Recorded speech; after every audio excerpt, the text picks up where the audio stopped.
Charlotte City Councilman Braxton Winston, and I'm very proud to be here this morning. You have to excuse me a little bit. I had my whole spiel kind of thought out, but that honestly caught me a little bit by surprise.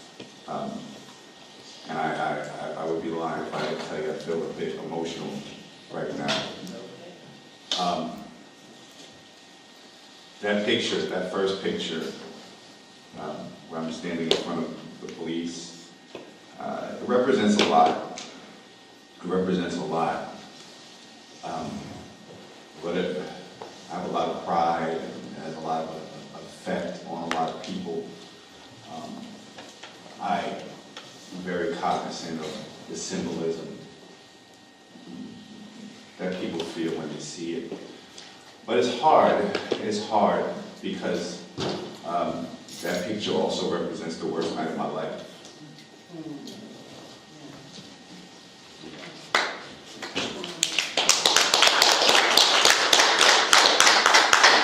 You know, I didn't know there was cameras or anything like that. You know, it was just, well,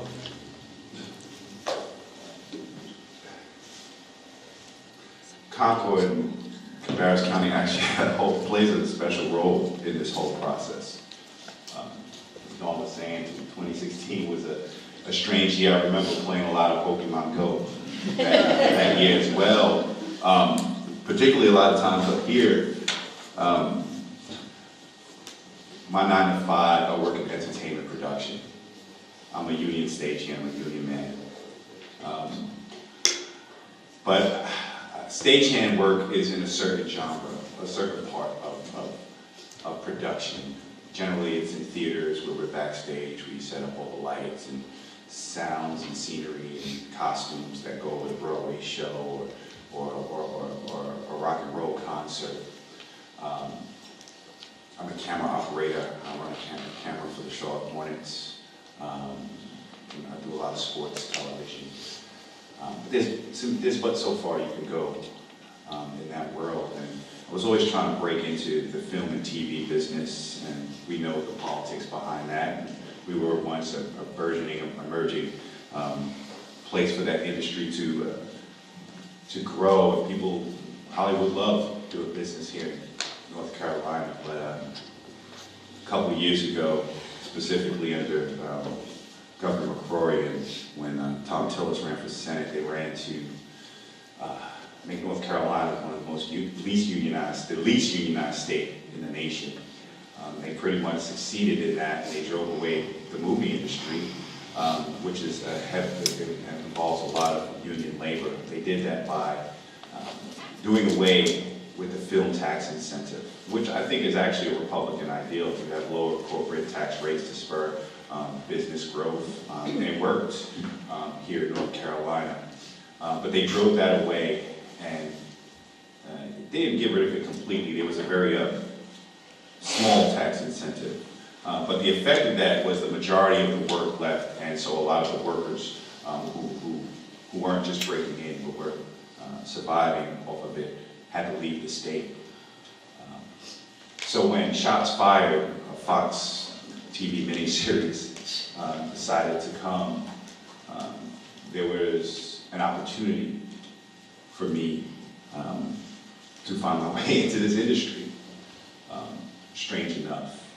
And I spent most of 2016 on the set of Shots Fired. It was a 10 series, episodic.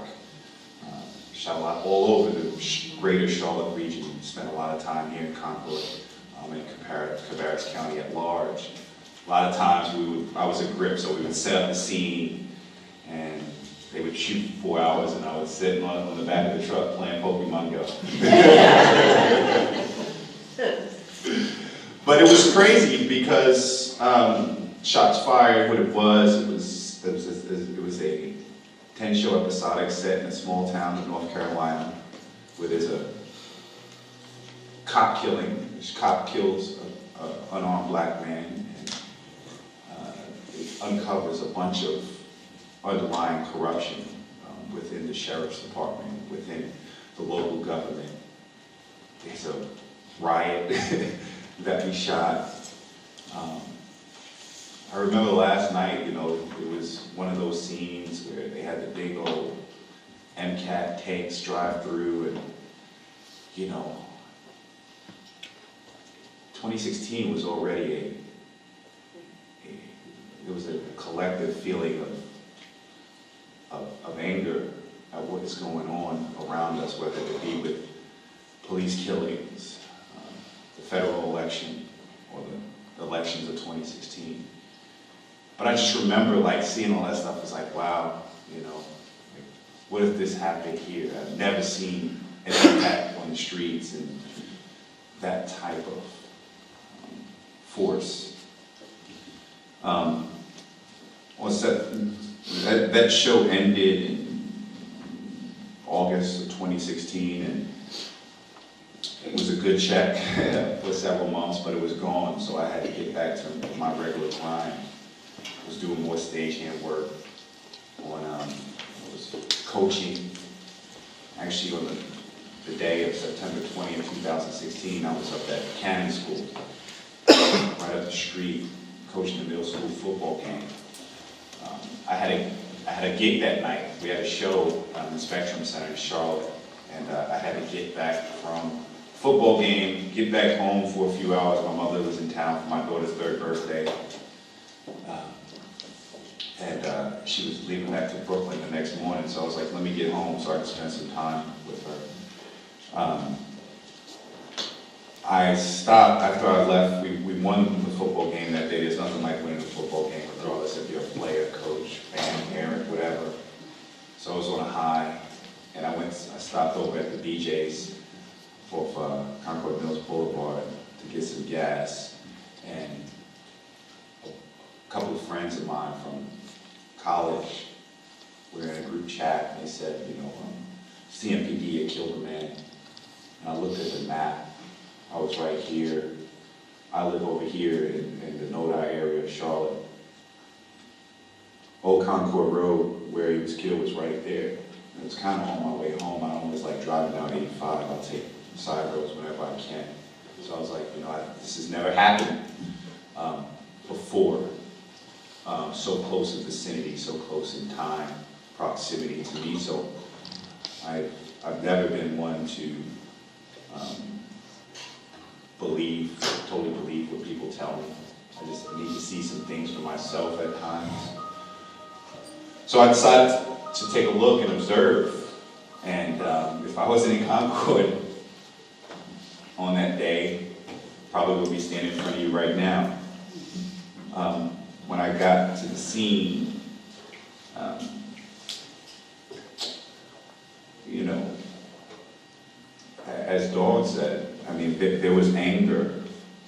I thought there was legitimate gripes against our government and the leadership that was being shown. And the people wanted answers. They wanted their voices to be heard. And they knew if they had demanded now, in the present time,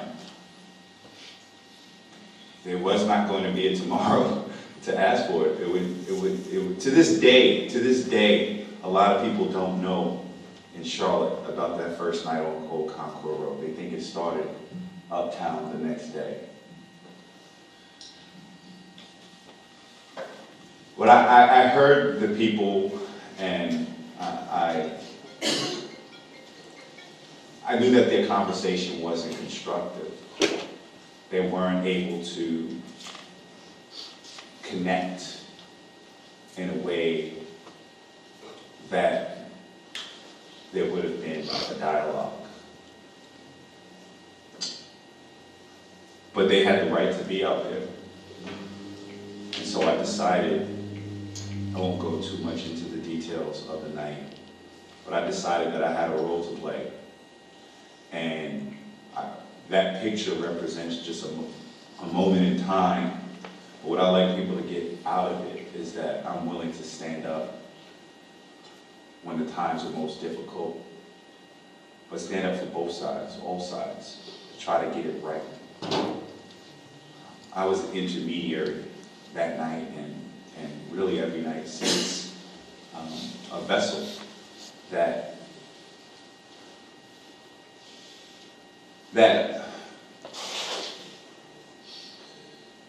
I think allows people to feel comfortable in their voice and be comfortable in expressing their voice and accepting other people's voices. Because it's not just about talking, sometimes it's about listening. But a few days after that picture was taken, I was arrested outside of Bank of America Stadium. I woke up the next day after that picture was taken, and friends and family from all over the country were saying, Braxton, you were showing us things that nobody else was showing us and that we needed to see. You were saying things that other people weren't saying. It needs to be said. We don't want you to get hurt. We don't want you to feel the same pain that you felt. After that, I was covered in tear gas. Tear gas doesn't wash off of you. I had a 10-month-old daughter. I felt like I couldn't hold her. 2 weeks. So if I was going to do that, if I was going to make that sacrifice, if I was going to make my family make that sacrifice, it had to be worth it. I had to know what I was, be sure that this is what I believe, but they also didn't want me to feel that same pain. So they said, you have to go out there and we'll get you a gas mask. So I was arrested about 6 days after that, 5-6 days after that, outside of Bank of America Stadium for possession of a gas mask with the intent to disobey the lawful order of a law enforcement officer in an extraordinary zone.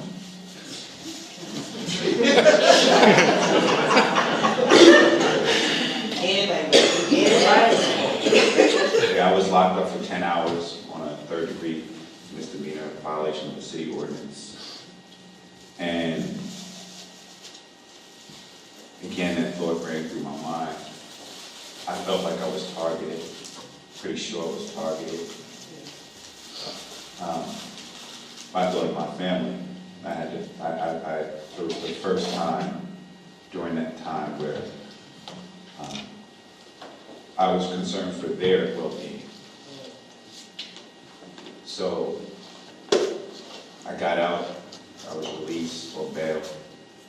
I went and spoke at City Council for the first time the next day. But then I never went back out in the streets because I had to ask, what am I doing? What am I supposed to be doing? What's my role here? I know I play a role. I was in a fog of war. Like I said, those, when I see those montages, honestly, I'm still traumatized from that day. I haven't stopped going. I think part of that, keep going, is part of my self-care. But I had to get out, and I went back home for a couple of weeks, back to New York, where I was raised, where I knew that there would be no danger for me and my family. And I researched, I read about the American Revolution. I read about this great experiment called democracy, a representative government. And because I was calling for a change of the status quo. I and we, as you said, there were so many people out there that this killing of a man was just a spark on a bed of tinder that really awakened a lot of people to the effects of the systemic inequities. Tom's right. So many times when I was stepped out there that night, there were more white faces than there were black and brown in total, but that wasn't told. There were people that, again, it was about Keith Lamont Scott, but it wasn't. It was people were asking what conditions would lead up to a Keith Lamont Scott being possible. What leads up to a Keith Lamont Scott happening, and the fear that the government will not give an appropriate response and an accountability.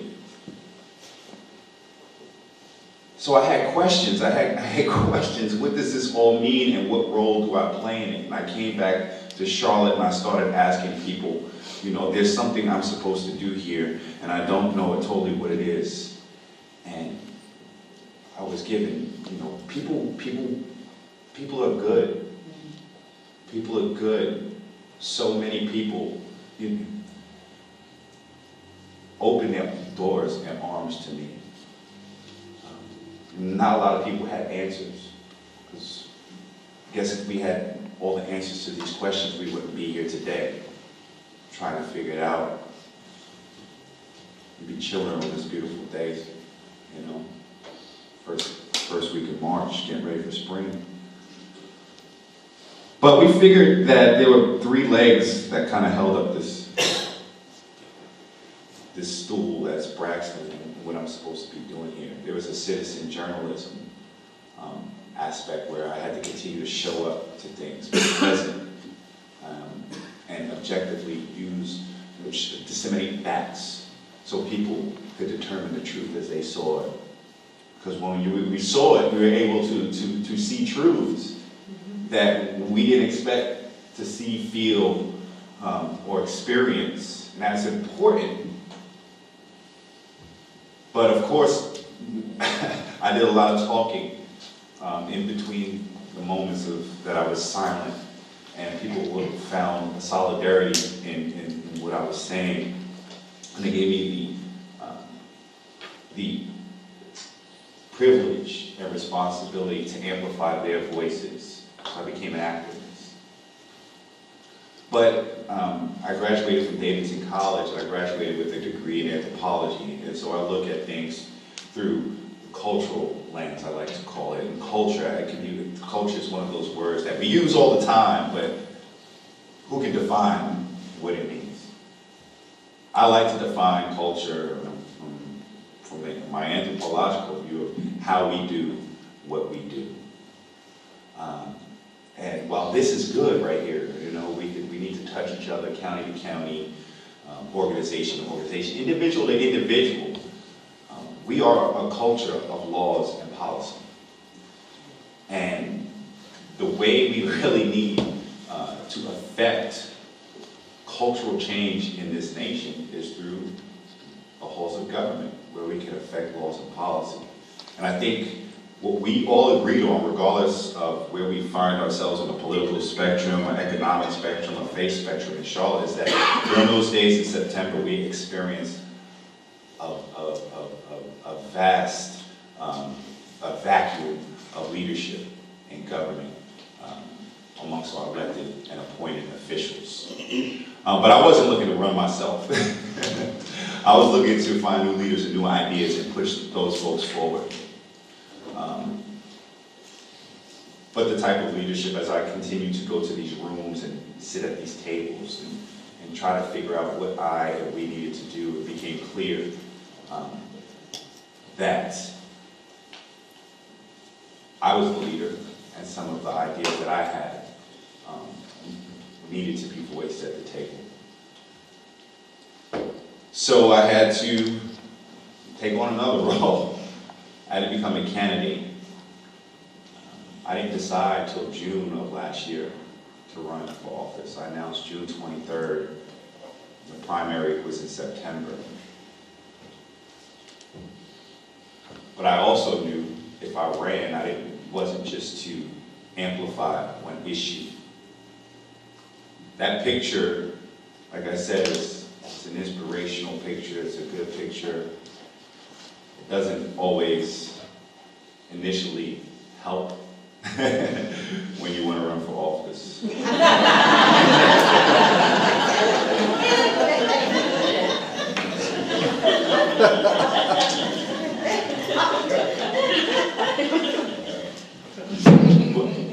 But knowing that, again, like I said, we knew that this was the background, this was who I was.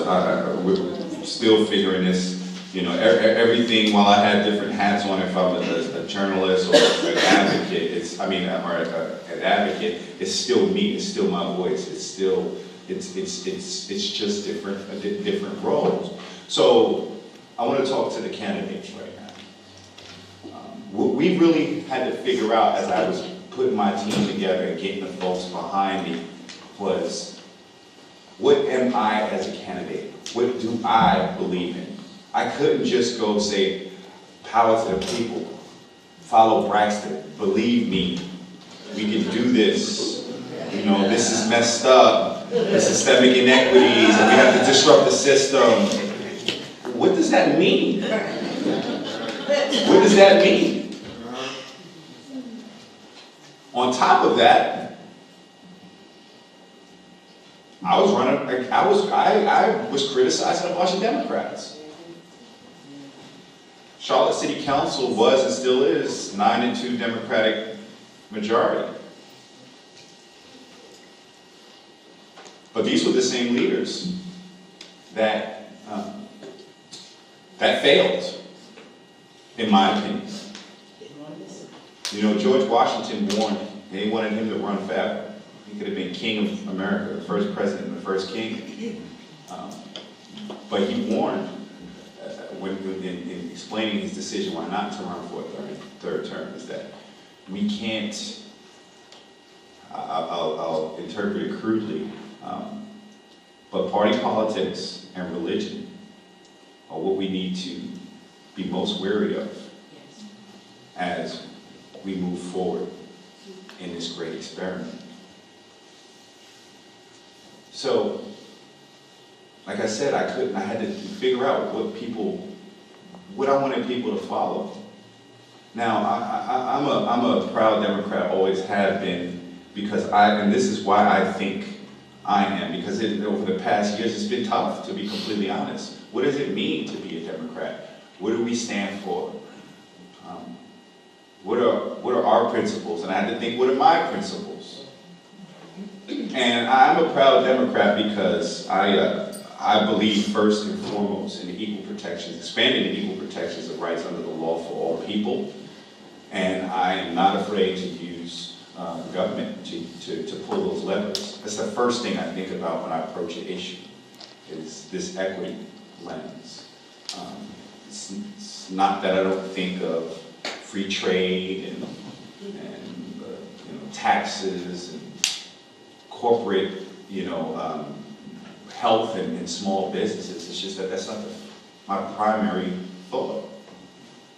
So I had to think about, what does that mean in terms of my candidacy and what I want people to believe in. And so I worked really hard before I decided to run on my platform. What can I explain to you? Not like I'm doing right now, but what can I explain to you in 1 to 3 minutes? What could I consistently say that enveloped all these bigger things, these systemic inequities and disrupting institutions and doing government better in a different way? What about me as a Democrat was better or different than them as a Democrat? What did I see that they weren't seeing? And we came up with a very, I think, simple, ultimately, platform of a more equitable, accessible, and interconnected Charlotte. And what I was able to do with that platform was talk about anything and everywhere with anybody in my city. It wasn't something that just resonated with Democrats. It wasn't just something that resonated with young people. It wasn't something that just resonated with the activist groups. I was able to get the activists and the clergy. I was able to get labor and businessmen like Hugh McCall behind me. Because we were able to show how a more equitable Charlotte, a Charlotte where more people had ownership over their city and were able to benefit and benefit in the growth and expansion and be responsible for the shortcomings, made more sense. We're building better neighborhoods that we're less segregated and have more people of different means living amongst each other in vicinity to where they worked and played. That transportation access and digital access and access to technology were so important in building a more equitable Charlotte, but also a Charlotte that will continue to grow and attract the type of business and investment that we need and want to be a 21st century city. You know, this was a message of interconnection that connected what was happening inside the halls of government to the folks on the outside that so direly want to be part of the solution and part of the process.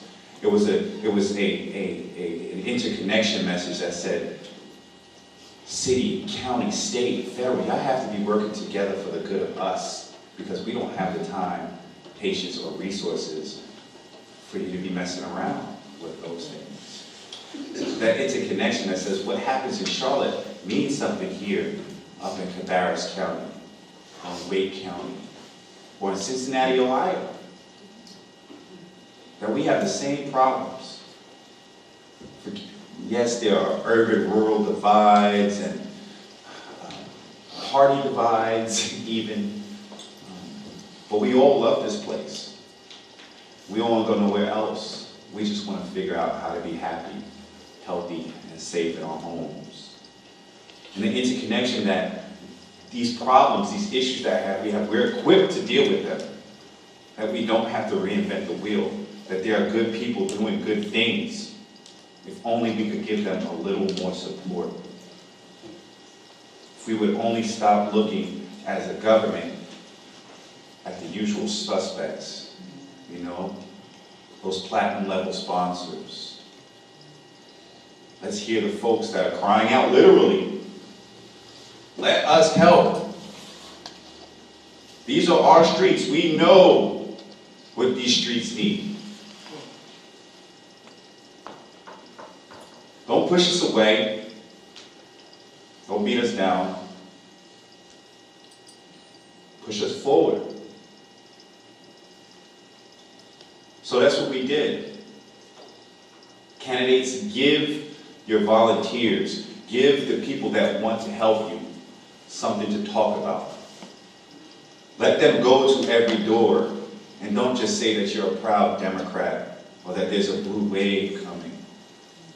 What do you stand for? You can't run on a whole party platform. You have to be able to relate your message in your voice. That's the most important thing. It's more important than yard signs, more important than palm cards, more important than you can show up to every event, but if you don't have something to say, we're going to fail, or we're going to just perpetuate the problems. Now, other piece of advice I'm going to say is something that, you know, Nadeem talked about. You know, I had an excellent team around me, but I think I had what worked the best was I'm a bit of an out-the-box thinker. And I do things in a different way, and I don't like to think of myself as a politician. I want to be a leader in government. I think that's what we severely lack. I think you guys should be the politicians in my position now. That you come from your corners, your perspective, and it is your prerogative, to get those things that you need and want. And I'm supposed to listen to all of y'all and make the best decision based on that, not necessarily get you to believe what I believe.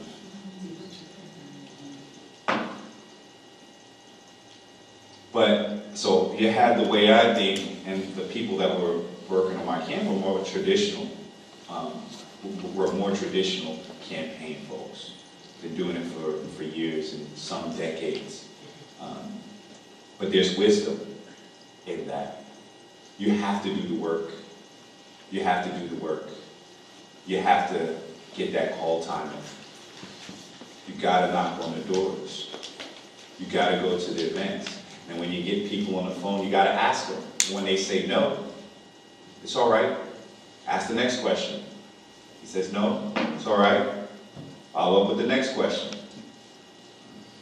Once they finally say, well, can you send an email? Give me some names of people I can call. You don't even have to put your name on it. You have to be persistent, and you can't take things personally. You just have to be willing to do the work.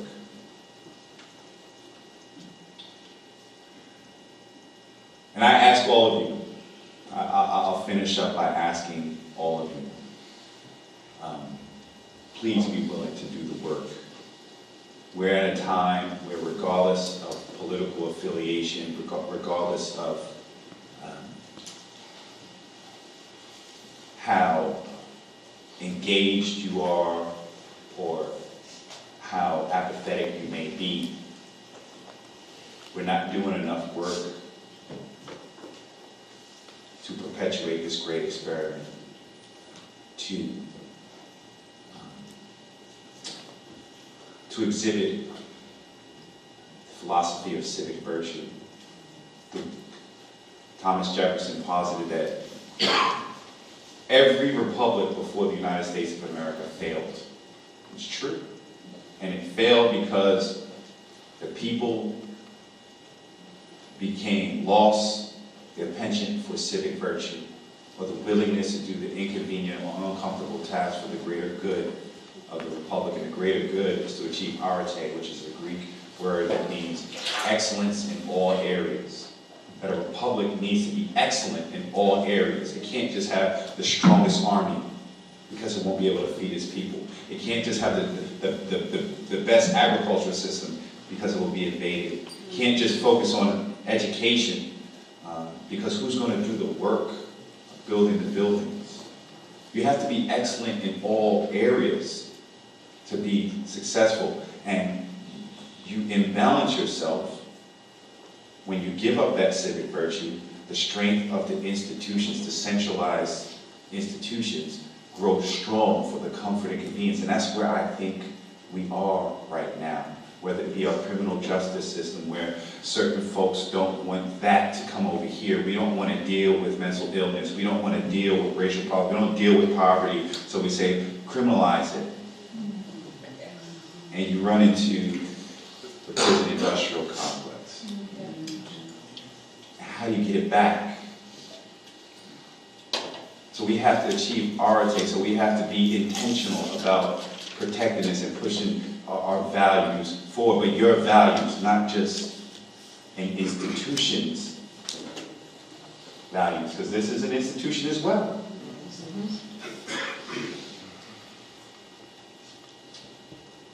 And we're under attack, internally, externally, but I think it's because we're all searching for this idea that the American dream is in this comfort, and achieving this comfort and convenience. 2 weeks ago, Robert Mueller set out an indictment about indicted 13 Russians for trying to disrupt our democracy. And they did it. They're doing it by using our rhetoric against us. They're weaponizing our very most closely held liberty of free speech, because we've polarized it so much. We don't do the work in analyzing or understanding how to debate and have views without being toxic. They held a rally a few months after the Charlotte uprising and after the election of 2016. I was there, I spoke, I went back, and after I saw the indictment, I went back and looked at my live stream of it. Again, it's good to have the facts, to go back and understand what is actually going on. And you saw that the tone was different. It was different. There were definitely people there that wanted to be destructive. I didn't allow that. We didn't allow it.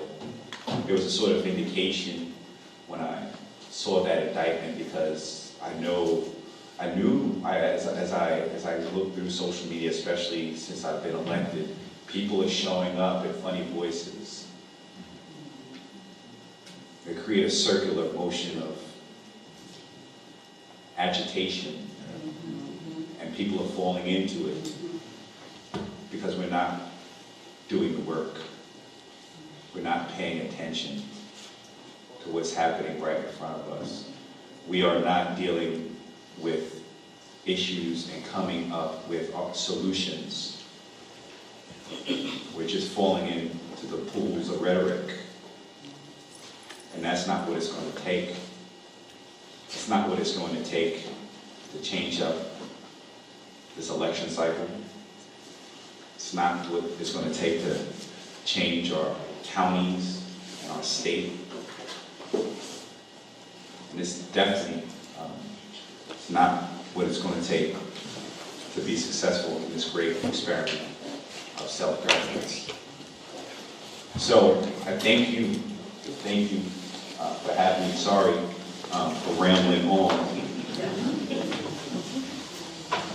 But we have to be doing the work, and I know that we're in a room of workers and folks, candidates. I know that you guys will do the work to empower and entool the folks in your party and the folks that are going to work to get you into these roles of representation.